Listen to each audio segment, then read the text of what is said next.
the boosters, and we go. de l'EDO, attention pour le décompte final. All right, watch for that. We'll see it when Ariane has cleared the tower. 10, 9, 8, 7, 6, 5, 4, 3, 2, 1, top. Allumage moteur Vulcain.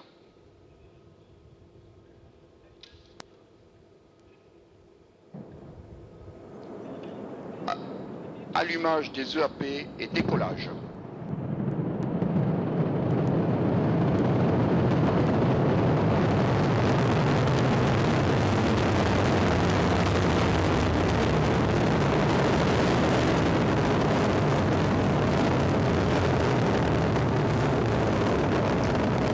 Les paramètres bord sont normaux.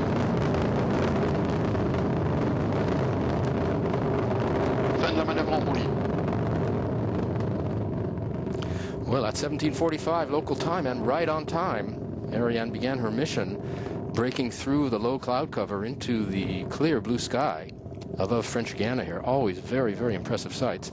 Our cameraman, René Zamor, is out in the balcony, and he's filming us. We have 7 cameras, actually, 5 in Jupiter, 2 on the site, giving us shots that are always impressive. We have a lot less cloud cover than I thought. Some beautiful shots. 772 tons burning now at liftoff as Ariane leaves the ground.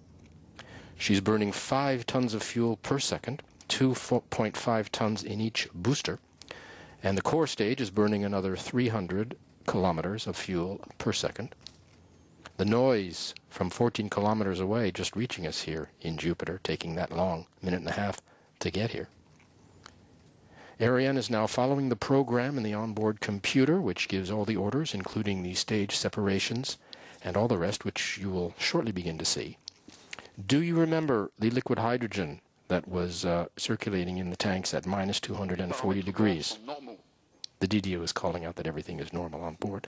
Well, right now, just a few centimeters away from that liquid hydrogen tank, the combustion chamber of the Vulcan main engine, the main stage engine, is burning at 3,000 degrees. And all that exhaust makes the launch base pretty much a no-go zone for about 4 hours after liftoff. We're in the first of 4 flight phases. The first 3 are powered and the last is not. We'll describe each in turn and in detail so you can follow Ariane as she heads across the Atlantic to separate her satellites over Africa, for Africa.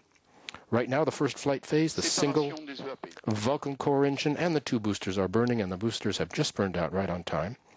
They burned their 240 tons for over 2 minutes, and the first to go, you can see how they're separated there. There's another one out of camera range on the left. The camera's not on board tonight. It's from an earlier flight, but the situation is the same. The boosters fall 500 kilometers from the shore in a protected area, because before each launch, civil security teams make sure that all areas lying under Ariane's flight path are evacuated.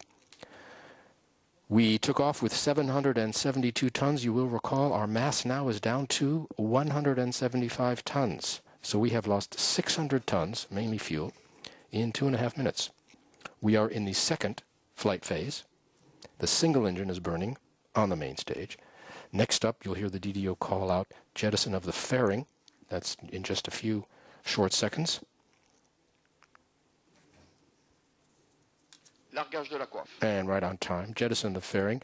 An idea of what that looks like. There's pyrotechnic cords that blow 2 halves of that, the other half on the right out of camera range. At 132 kilometers, right on schedule. We drop the fairing now since it's just more dead weight. It has done its job, which is to protect the satellites in the Earth's atmosphere from friction and vibrations. And once we're over 100 kilometers, basically, we don't need it anymore.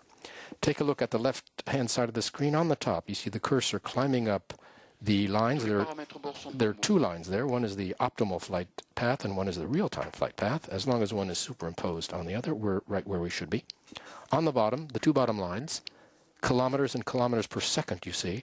Kilometers is altitude, of course. We're at 155 kilometers. The speed under that, 2.61 kilometers per second. That's how fast we're traveling. The speed we need to inject the satellites is 9.4 kilometers per second.